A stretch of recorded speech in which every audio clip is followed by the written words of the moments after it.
Well, good morning from a very cold morning here in the Smokies. I think it's about 30 degrees this morning, and I'm out running the road, seeing what I can find. It's cold, but it's really calm, which is great. So I'm working on a composition over here that I found yesterday, and has some really nice dark trunks on this dogwood, which is a little unusual. And it also has this sort of curving shape, which I think is really interesting and unique. So I'm set up across the road with my 450 again on my 4x5 and exposed both Provia and Velvia. I was out into the 25 seconds with Velvia with the reciprocity time. So we'll see how those turn out, but I think it's a really neat shape here. It's kind of difficult to find a dogwood that just has something a little extra special. There just needs to be more than just the beautiful white petals. There needs to be some kind of a nice gesture, an interesting shape or juxtaposition. And I think this one has that, so we'll see how it goes. So anyway, I'm going to pack up and head on down the road and keep looking for more interesting dogwood. It is completely clear today, so it won't be long until the sun gets in on all these subjects and kind of spoils that nice soft light. But I'm going to keep going and make the most of it while I can. Here are the films from that subject, and these on the bottom are the ones from that morning. Look how blue they are. That's because the illumination was from the open blue sky. These upper ones are from the day before when it was cloudy and the light wasn't blue, so the color looks more normal. I didn't shoot much video of this from the day before, but here's a short clip, and you can also see from the video how much more neutral the color is. Now you can see this is Velvia, and it's a little more contrasty than the Provia, but they are still both very blue. Since getting these back from the lab, I've purchased an 81B filter to use in these situations, which should remove the blue cast from open sky illumination. These are both Provia, and the color is much better. This exposure is a bit darker, which should hold more detail in the dogwood petals, so this is the one I went with.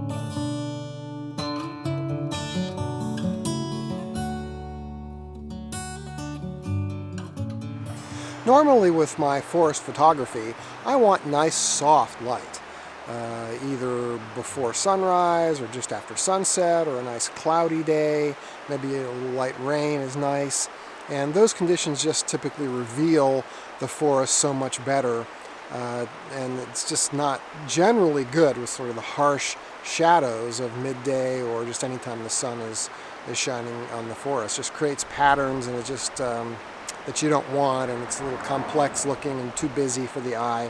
Plus the contrast range is often too difficult under those conditions. But one of the situations that sort of works against that normal thought is a nice backlight. So in the right conditions, if you have a nice backlight, it'll illuminate the foliage, kind of make it glow. And oftentimes there's some fill light kicking in and filling the shadows, again in the right situation. So I think I found one of those here just now. Again, roadside photography. I have my Pentax 645Z medium format digital set up, and I found a beautiful dogwood with some nice arching branches kind of over top of it, and so it creates a nice gesture. It's an interesting pattern, and the backlight seems to work okay. Now, I won't really know for sure until I get the file back in the computer and see if I can recover the shadows and tame the highlights, but it sure looks good on the screen, and I have high hopes for this one. So just keep in mind that in the right situation, backlight is something you should look for. When it's sunny out, you don't necessarily have to pack it up and go away. In the right situation, the backlight can make a scene really nice, and hopefully that's what I found in this one today.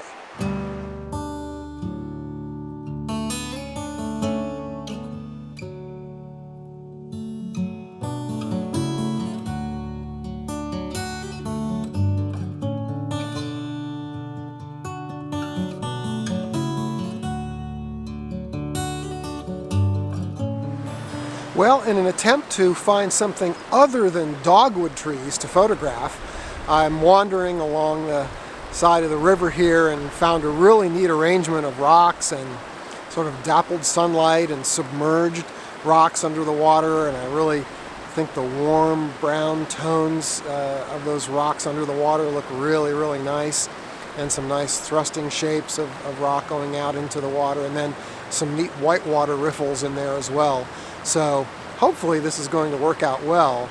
Of course, it's in full sunlight, and so the contrast range is so extreme that I just used Ektar only. I didn't even try any transparency film. So hopefully that's going to work out well. I did use a 3-stop neutral density filter on a couple of the exposures to try to slow the shutter speed down so I get a little bit more sort of smoothness in the water. Without any filter at all, I think it was at 1/4 of a second, and I thought that was a little fast. So hopefully adding the neutral density will get that, get a little bit of sort of softness to the water, which is what I was hoping for in this case. So I'm pretty excited about this one. It's something different and nice that you can do in the full sunlight when forest photography isn't really working out. So anyway, I'm going to keep wandering around some more here and see what else I can find to photograph. And it's just a beautiful sunny day here. The wind is pretty calm. The sun generally doesn't work in my favor for forest photography, but like I said earlier, there's some possibilities for some backlight scenes, so I'm just going to keep wandering and see what else turns up.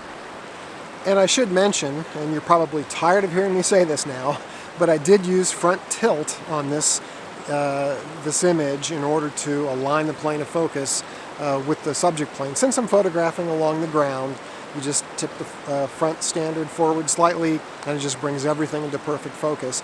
I could have tipped the back, which gives you the same effect, but that also serves to make the whatever subject is closest to the bottom of the frame, it makes it loom, kind of get larger, and the rocks were already pretty big at the bottom, and I didn't really want to accentuate them anymore. So I just used the front standard, tipped it forward just a little bit, aligned the plane of focus, and took the picture.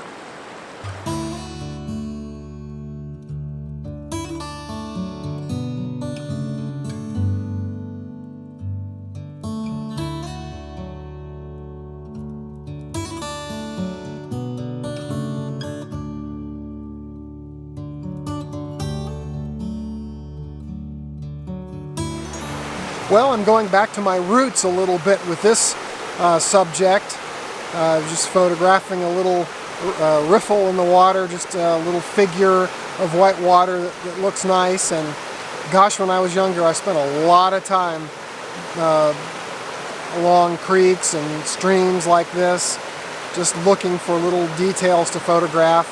I was really influenced by large format photographer Fred Picker, who did a beautiful job with this kind of subject, and so I was always trying to find this kind of thing myself. So it's nice to do that here, and it's all black and white, and used T-Max 100 and my 300mm lens on the Toho camera there, and tried 2 different shutter speeds, an 1/8 of a second and a 1/4 of a second, and we'll see whether how that works.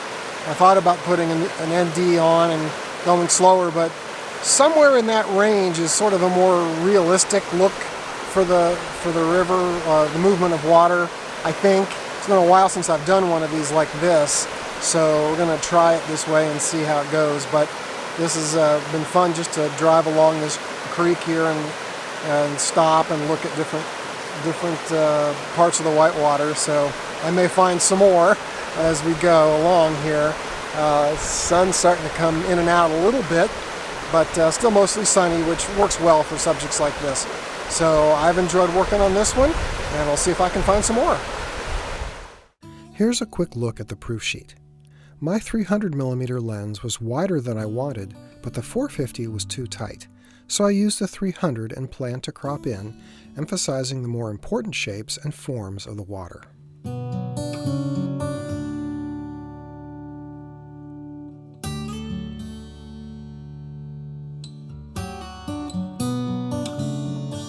Next, I found an interesting boulder that was causing a wave in the water. I tried it both ways, but I like the ones where I cut off the back of the rock because I think it leaves a little more to the imagination.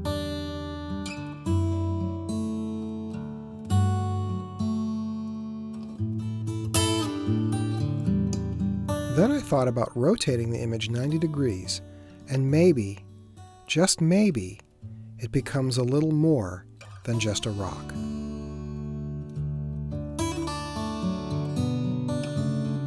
Well, I found a beautiful river detail with a glowing set of rapids that were glowing from a reflection of the trees on the other side of the river.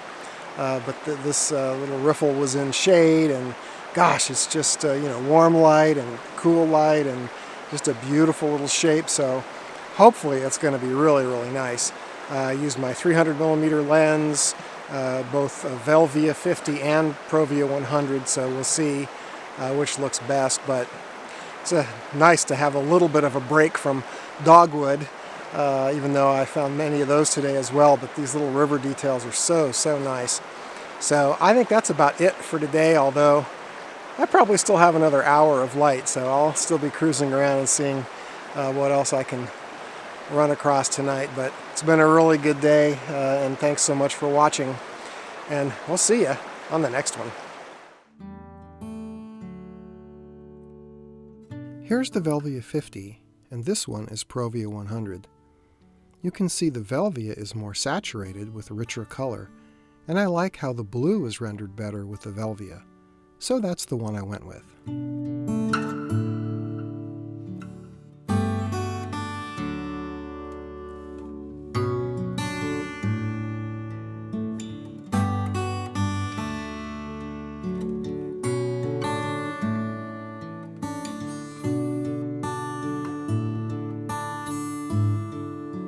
If you enjoy this content and would like more information about me and my photography, please head on over to my website at scottwaltonphotographs.com.